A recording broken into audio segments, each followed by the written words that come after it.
सुख की आदत भी आदमी को दुखी करती है, यह ध्यान रखना। देखिए, गर्म पानी से नहाने की आदत महाराष्ट्रियन लोगों को होती है। कभी कभी क्या होता है कि गर्म पानी नहीं है कहीं, तो अब बहुत टेंशन लेते महाराष्ट्र के लोग, नहा तो लेते ठंडे पानी से, पर रो रो के नहाते, आदत की वजह से। अच्छा, वैसे मनुष्य को छोड़ दो तो पूरे जगत के जितने जीव है ठंडे पानी से नहाते हैं। मैं भी गर्म पानी से नहाता हूं, ऐसा नहीं है, पर हां, पर मुझे आदत कुछ नहीं है। मैं ठंडे से भी नहा लेता हूं, फटाक से, गर्म से भी नहा लेता हूं, जो सुविधा हो वैसा जीवन जीना चाहिए। आज चुपड़ी मिल रही है, चुपड़ी खाओ, कल सूखी मिले सूखी खाओ, पर सूखी खाते समय चुपड़ी को याद करोगे तो सूखी से टेंशन आएगा।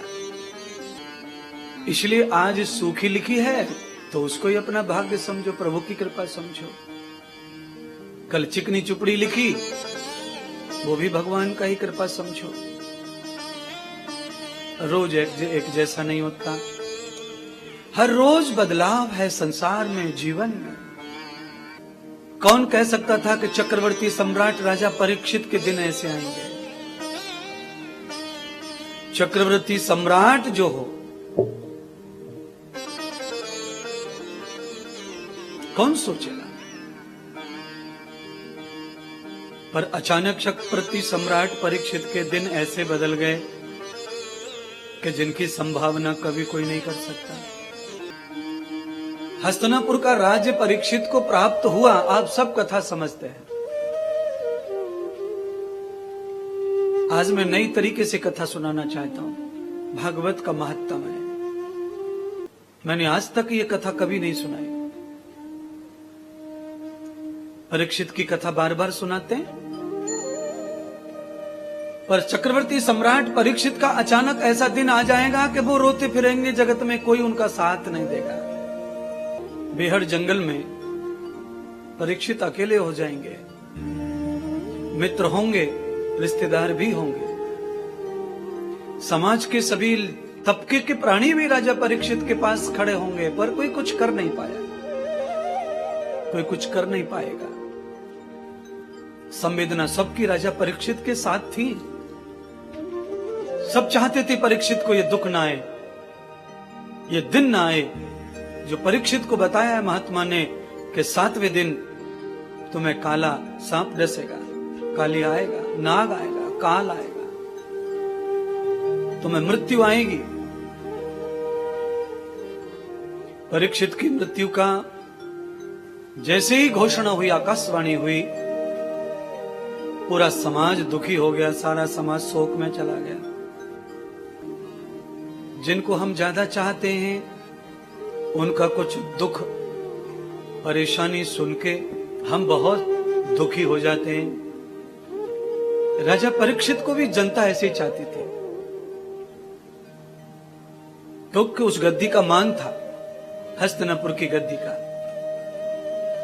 जिस गद्दी को भगवान श्री कृष्ण ने दिलवाया हो पांडवों को, उस गद्दी का मान तो हमेशा ही रहना है। परीक्षित को प्रारब्ध से इतना वैभव प्राप्त हुआ।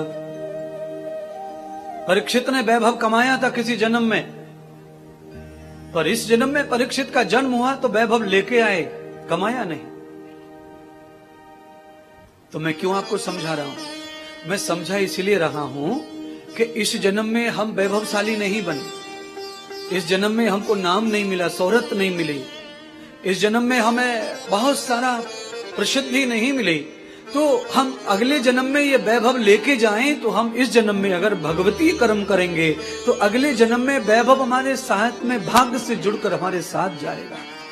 बृहदन्नमं कृतं जातां प्रियदत्ति युक्तां संगम प्रसाद भूतस्य प्रपद्य युक्तां प्रारब्ध्य रूपोतन मानसानां। जिनके पास आज गाड़ी की सुविधा है, जिनके पास इनकम है, बंगला है, जिनके यहां काम करने के लिए नौकर आते हैं, ऐसे घर में कोई बच्चा पैदा होता है तो वो प्रारब्ध लेके आया है, अच्छा प्रारब्ध लाया है स्वर्ग भोगने के लिए, उसका भाग्य अच्छा है। पिछले जन्मों का भगवती प्राणी है, ये दानी प्राणी है, समाज का शुभ चिंतक रहा है। उसके फल स्वरूप ही इसको ऐसा परिवार, ऐसे माता पिता मिले हैं कि बच्चे ने जन्म लिया और जन्म लेते ही बच्चा मालिक बन गया सब चीजों का, वैभव का, शौक शान सब उसके भाग्य में लिखा हुआ है। हर एक वो चीज दी जा रही है जो बड़े होने पर भी नहीं मिलती है, और एक वो बच्चा है जो जन्म लेने के साथ ही माता की पीठ पे लदा रहता है और माता मजदूरी करती रहती है। एक वो बच्चा है गंदे पसीने के आंचल को पिला पिला करके, सुला सुला करके काम करती है, मजदूरी करती है। ये बड़े निकम्मे भाग्य का है, ये फूटी किस्मत लाया है। पैदा तो मां की कोख से हुआ है, पैदा तो औरत के पेट से हुआ है, पर इसकी जो जिंदगी है, इसके जीने की जो परंपरा है, वो ये कह रही है कि दुर्भाग्यशाली है। ये इसने पुण्य नहीं किया, इसने दान नहीं किया, इसने सेवा नहीं की, और इसने भगवत चर्चा नहीं सुनी, इसने कभी भगवत कर्म नहीं किया। ये खाता सोता रहा। भोगों में जो जीना पसंद करता है उसके जीवन में अगला ऐसा ही पड़ाव आता है।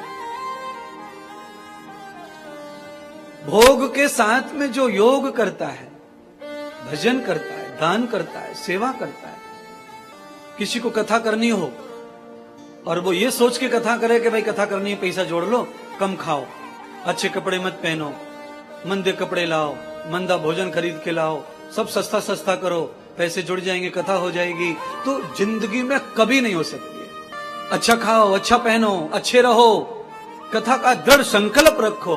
केवल ये रखो कि बस वो प्रॉपर्टी नहीं खरीदनी है, हमें तो अनंत प्रॉपर्टी को कमाना है, अनंत धन को कमाना है। ये जो प्लॉट खरीदने का जो आग लगी रहती है दिमाग में, केवल वो नश्वर आग खत्म हो जाए तो कथा कभी भी हो सकती है, और तुम्हारे लिए दुनिया भर के प्लॉटों का भी आगमन हो जाएगा, धन का भी आगमन हो जाएगा।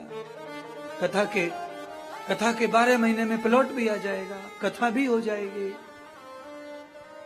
प्लॉट तो खरीद लिया और कथा नहीं हुई, प्लॉट तो खरीद लिया, दान नहीं हुआ, प्लॉट तो खरीद लिया, यज्ञ नहीं हुआ, और बीच में मौत आ गई तो ठन गोपाल जाओगे, कुछ हाथ नहीं जाएगा। और जब कुछ हाथ जाएगा नहीं तो जन्म कैसा मिलेगा? मैंने कहा ऐसा मिलेगा, वो कपड़े में बांध लेगी, पीठ पर ऊपर परात रखी होगी, तगारी रखी होगी उसके मिट्टी की, और चढ़ के जा रही होगी जीना पे, परात लेकर के, गारा लेकर के, सीमेंट लेकर के, ईंट लेकर के, रेता लेकर के, और यहाँ तुम्हारे घर में झाड़ू मार रही होगी, पोंछा मार रही होगी, और बच्चे को रोता बिलकता छोड़ा ही होगी, बासा कुसा जाके खिलाएगी।